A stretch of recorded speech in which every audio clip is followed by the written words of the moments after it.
Hi, my name is Michiel van Balen. I am one of the co-founders of Miyagi. Now, who's Miyagi? We call ourselves an alternative real estate developer for two reasons.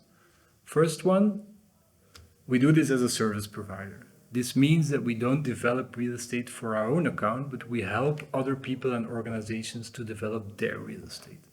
And secondly, we only do this for projects that we feel have an added value to society. Miyagi was founded in 2017, and today we are a team of about 15 to 20 passionate city makers. Annually, we support over 25 adaptive reuse projects, and we try to work full service. This means we develop business plans and concepts all the way to the coordination of the construction site. But sometimes we also support on specific challenges like the feasibility study, finding the right architect, or matching a building with the right users. We specialize in complex adaptive reuse projects, and to do this we try to partner with a lot of professionals. We work together with architects, lawyers, investors, engineers, urban designers, but we also created 3 sister organizations that we work with. First one is Stadsmakersfonds or City Makers Fund. It's a cooperative investment fund that specializes in the financing of adaptive reuse projects. Second one, Te Herbestemmen, is an alternative real estate broker. And thirdly, Operating Collective specializes in the operational management of complex buildings and sites once they're finished. So who do we work for? We have a lot of different clients. We work for different city administrations, regional governments. We work for religious organizations, healthcare organizations, social organizations, institutions, foundations, civic movements, and we even work for the Pope. In this presentation, I will try to give you 2 examples of adaptive reuse projects of industrial buildings. The first one is the adaptive reuse project of the former brewery of Stella Artois, De Hoorn, which is the building where we are now. This building had stood empty for more than 20 years when it was bought by 7 local entrepreneurs to turn it into a creative hub. Today, it is home to more than 500 creative entrepreneurs, a bar and a restaurant, a short-term residency, and an event space. To give you a better understanding of this project, Sophie will lead you around. Een oude brouwerij die zegt dat het leven vloeibaar is, ik hoor je al denken, die hebben precies iets te diep in het glas gekeken. Maar vandaag vloeit alles meer dan ooit in elkaar over. Want er zit magie in mensen tegen het lijf lopen die andere creatieve ideeën en skills hebben. Goedendag.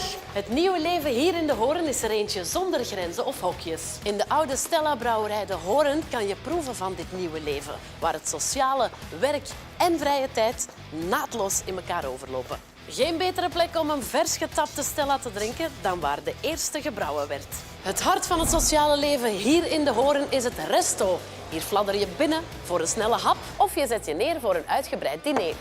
Smakelijk. Dank u. En dat op een paar stappen van je deur zonder dat je naar buiten moet. Vergaderen kan je overal, maar nergens vind je zo'n mooie historische setting. Van kleine privémeetings tot grote breakout rooms voor events. En na al dat werk even opladen, dan blaas je gewoon toch even uit in je eigen kamer.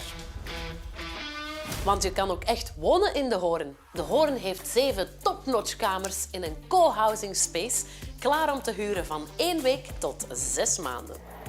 Wil je meer ruimte en privacy? Dan zijn de 9 lofts op deze bovenste verdieping helemaal jouw ding. En vergeet New York, want deze lofts komen elk met een adembenemend zicht op de skyline van Leuven City. Verder staat dit eventteam klaar om jouw wildste dromen waar te maken. Van huwelijken tot verjaardagen, bar mitzvahs en conferenties.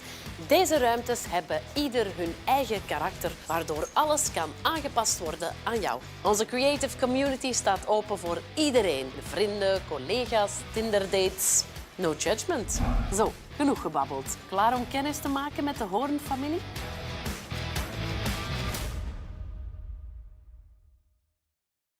The second example is an adaptive reuse project of a former industrial hall behind the central station of Leuven.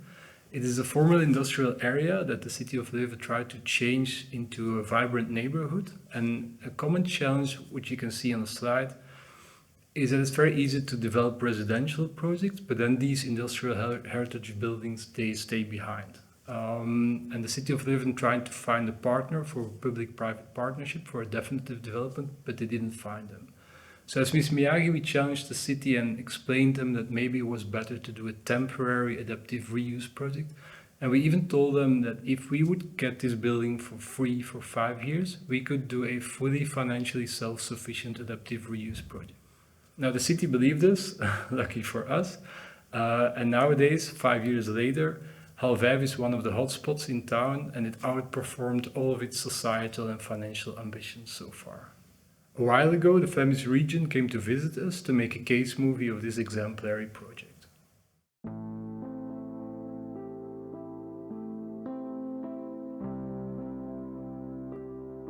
Mijn naam is Lien Gijzen en ik ben projectcoördinator bij het autonoom gemeentebedrijf Stadsvernieuwing Leuven. We staan in Hal 5 en Hal 5 is een van de monumenten die zijn overgebleven van een voormalige spoorwegsite. Ik denk ongeveer in 2004 heeft NMBS deze site verkocht aan AGSL/Stad Leuven. En de stad Leuven wou met deze site een multifunctionele woonwijk maken. En ondertussen zijn we al x aantal jaren verder en zijn er al heel veel residentiële functies gerealiseerd. Maar met de hallen zelf is er eigenlijk nog niet veel gebeurd. De hallen staan dus nu nog altijd leeg. We wisten nog niet direct wat gaan we hier doen met de hallen. Maar het is eigenlijk ook wel zonde om die hallen nog zo lang leeg te laten liggen vooraleer dat we wel weten wat we ermee gaan doen. Dus is het een beetje aftoetsen van wat kan en wat kan niet. En uiteindelijk gebruik is ook een manier om mee aan beleidsparticipatie te doen. Dus dat eigenlijk de Leuvense burgers, de Leuvense organisaties mee kunnen bepalen van welke invulling hier definitief misschien ook kan landen. Mijn naam is Michiel van Balen, ik ben mede-initiatiefnemer van Hal 5, als ook buurtbewoner. Het is eigenlijk zo dat de stad zelf een aantal dringende instandhoudingswerken gedaan heeft, voornamelijk de waterdichting, wind- en waterdicht maken van het gebouw om het tijdelijk ter beschikking te stellen. En van daaruit moesten we eigenlijk heel strategisch zijn met de ingrepen, omdat we maar 5 jaar hadden, omdat we eigenlijk ook de investeringen moesten terugverdienen. En dus we hebben eigenlijk een aantal containers kunnen kopen die ervoor zorgden dat we verwarmde ruimtes konden maken. En daarnaast hebben we eigenlijk gekozen voor een heel beperkt palet aan materialen, voornamelijk gerecupereerde materialen zoals hout en baksteen, die er eigenlijk voor zorgden dat we een heel goedkope invulling konden maken in samenwerking met een aantal vrijwilligers ook. Ik ben Hanne van Haverbeke, projectcoördinator van VZW Hal 5. VZW Hal 5 bestaat uit 3 clusters. We werken rond voeding, gemeenschapsopbouw en beweging. Onder de noemer voeding hebben we eigenlijk onze food court met 2 foodpartners en de bar. Die is vooraan gesitueerd. Dat is eigenlijk een beetje het kloppend hart van onze organisatie, waar dat zowel de partners van de beweging als van de gemeenschapsopbouw ook af en toe een koffie kunnen drinken. Dan hebben we rond beweging is de circusschool bij ons gesitueerd en een kinder- en jongerenparcours van Sportief VZW. En onder de noemer gemeenschapsopbouw hebben we RISO Vlaams-Brabant, een kansenorganisatie voor volwassenen, en Arctos VZW, een kansenorganisatie voor jongeren. Daarnaast hebben we de buitenruimte, waar dat een leerpluktuin gesitueerd is van veld en dan een ecologisch bloemenplukveld. Dat zijn allemaal zaken waar dat een stad maar kan van dromen dat er dergelijke invullingen op een site terechtkomen. Ja, ik ben eigenlijk wel heel fier op het resultaat. Het is eigenlijk op heel korte tijd een echt een soort heel sterk merk geworden in de buurt, waar ook de buurtbewoners heel trots op zijn. What is really special about this project is that it was financed by a crowdfunding in the neighborhood. We collected 200,000 euros in loans of 2,500, 5,000 and 10,000 euros, and we asked the bank to double the amount that we collected. In this way, we collected 400,000 euros that we needed to create this project, and all of these loans have been paid back in the last 5 years. So some of our projects have already won prestigious awards, like the EU Prize for Cultural Heritage. So in a way, we feel like we are both contributing and benefiting a completely new wave in urban design. So in this way, sometimes we say we are surfing a wave that we are co-creating. In this sense, an interesting new event to mention is the creation of the new European Bauhaus. You might know the new European Green Deal, where the European Union is trying to reinvent a new, more sustainable future. But they're also asking themselves, like, how will we physically shape this new future? And this is called the new movement, the new European Bauhaus. Well, this new European Bauhaus created a compass, trying to define the core values of this movement. It's about projects who are beautiful, sustainable, and inclusive, but they also talk about participatory processes of being interdisciplinary, working between different governments and working in a participatory approach. So they made this compass as a guideline for future projects, and they scored different projects to explain the compass. And to our own surprise, they scored half five and they gave the project the maximum points on all the 6 criteria. Personally, I feel that's maybe a little bit exaggerated, but it does show the relevance of this new approach. So to conclude this presentation, I would like to give you a little bit more insight in one of the sister organizations, namely the Stadsmakersfonds or City Makers Fund. The City Makers Fund is a corporate investment fund created to finance radically new adaptive reuse projects.